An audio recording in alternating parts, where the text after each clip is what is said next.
আপনারা কেমন আছেন? আপনারা হঠাৎ করে আমাদের এই দেশ গ্রামে কুশের ক্ষেতের এই যে দেখছেন এই যে কাজ করতেছি, আপনারা হঠাৎ করে এখানে আসলাম না ভাই। আপনারা এই রোডে কেমনি কি কাজ করতেছেন? আরে ভাই কি বলবো ভাই, গরিব মানুষ।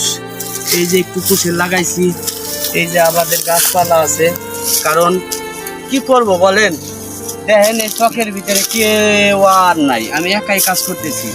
কারণ আমার পানি খান আগে, পানি আপনারা পানি আনছেন, আলহামদুলিল্লাহ মাশাআল্লাহ, আল্লাহ আপনাদের হায়াতে বাঁচায় রাখুক।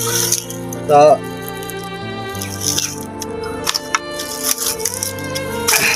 এই নেন ভাই, আপনার বিস্তারিত ভাই খুলে বলেন, আপনি কিসের জন্য এত কষ্ট করতেছেন? ভাই কি বলবো, আমার তো ঢাকা শহরে একটা ছেলে পাঠাইছিলাম লেখাপড়া শেখানোর জন্য। তা এই যে কৃষি আবাদ করে এই যে দেখেন আমি একটু গ্যান্ডারি লাগাই, এই ফল পাকড়া, এই কৃষি আবাদ করে একটা ছেলে একটা মেয়ে, তার মেয়েটা ছোট ছেলেটা বড়। তো আমি ঢাকা শহরে অনেক আশা করে পাঠাইছিলাম যে আমি কৃষি লোক, আমি যদি এই কৃষি কাজ করে আমার একটা ছেলেকে আমি ডাক্তার বানাইতে পারি কিংবা একটা ইঞ্জিনিয়ার বানাইতে পারি, একটা মানুষের ক্ষেত্রে যদি আমার ছেলেটা আসতে পারে, হয়তো নিজেকে সার্থক মনে হবি। এই চিন্তা ভাবনা করে আমি ঢাকা শহরে আমার ছেলেটাকে দিয়েছিলাম। তো আমার ছেলেটা ঢাকা বুয়েট কলেজ না কি বলে, ওই কলেজে আমি মেলা টাকা দিয়ে 10 বছর পর্যন্ত আমার ছেলেটাকে আমি মানুষের মতো মানুষ করতে পারিনি, অমানুষ করেছি। কিসের জন্য বললাম, আমার ছেলেটা আজকে দেখেন এই বউ বাচ্চা নিয়ে সে আমাদের খোঁজ খবর নেয় না, আমরা মা বাপ বুড়ো বীর কিরকম আছি সে খবরও নেয় না। এখন আমাদের তো আল্লাহ একটা পেট দিছে, আমাদের গরিবদের ক্ষুধার যন্ত্রণা আছে, তাহলে আমরা কিভাবে চলবো? সবাই চলে যেতে পারে, সবাই ছেলে সন্তান ভবিষ্যৎবাণী টাকা পয়সা আছে, আমার তো নাই। আমি এই কৃষি কাজ করে যদি আল্লাহ আমার এখানে ফসলটা দেয়, আমি যদি এই ফসলটা ভালোভাবে তুলে করতে পারি, হয়তো আমার পেটে খাবার আসবে।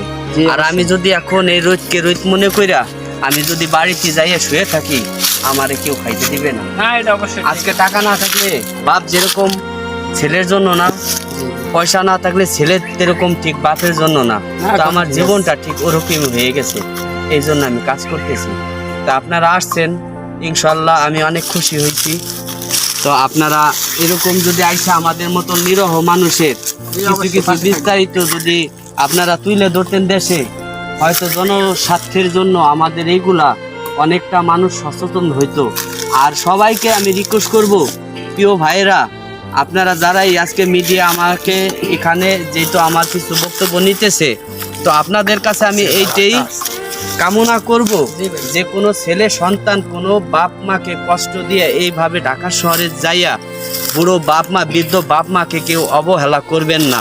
আপনি মনে রাখবেন, আপনার এই বাপ মাই একদিন এই কৃষি কাজ করে আপনাকে ঢাকা শহরের উঁচু বিল্ডিংয়ে পাঠাইছে, এসির নিচে আপনাকে হাওয়া খাওয়াইছে, একমাত্র এই বুড়ো বাপটাই খেতে খেতে।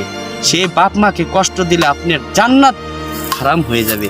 তাই আমি প্রত্যেকটা মানুষের প্রতি আন্তরিকভাবে অভিনন্দন জানাচ্ছি, আপনারা কেউ এই ভুলটা করবেন না। জি ভাই, আপনার কথাগুলো শুনে ভালো লাগলো। অবশ্যই। আসসালামু আলাইকুম, আশা করি ভালো থাকবেন। আমার কোনো ভুল ত্রুটি হলে মাফ করে দিবেন।